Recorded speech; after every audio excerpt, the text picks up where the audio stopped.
I'm cutting out this pattern. It's McCall 7726, and I see a lot of comments in the group about seamstresses cutting their size based on the measurements that the pattern says it's going to be finished at.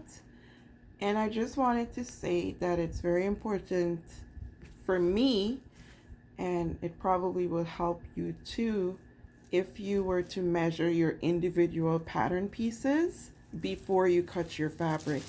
So what I was doing, these are high-waisted pants, and I'm making shorts actually. I'm not making the capri version.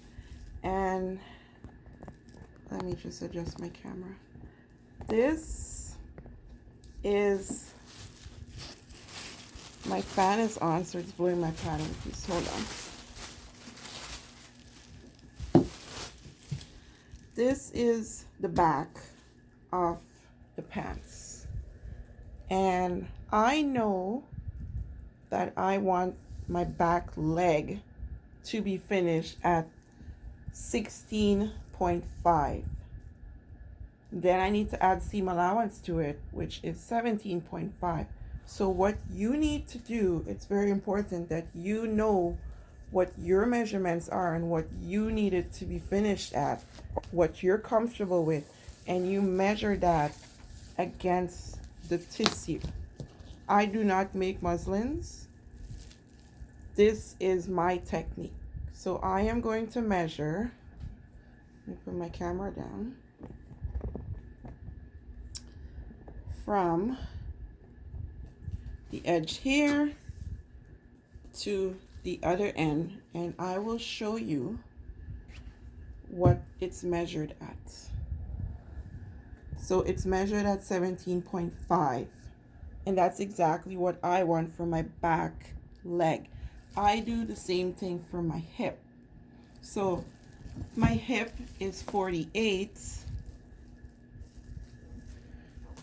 I need it to be finished at 12, which means I need to add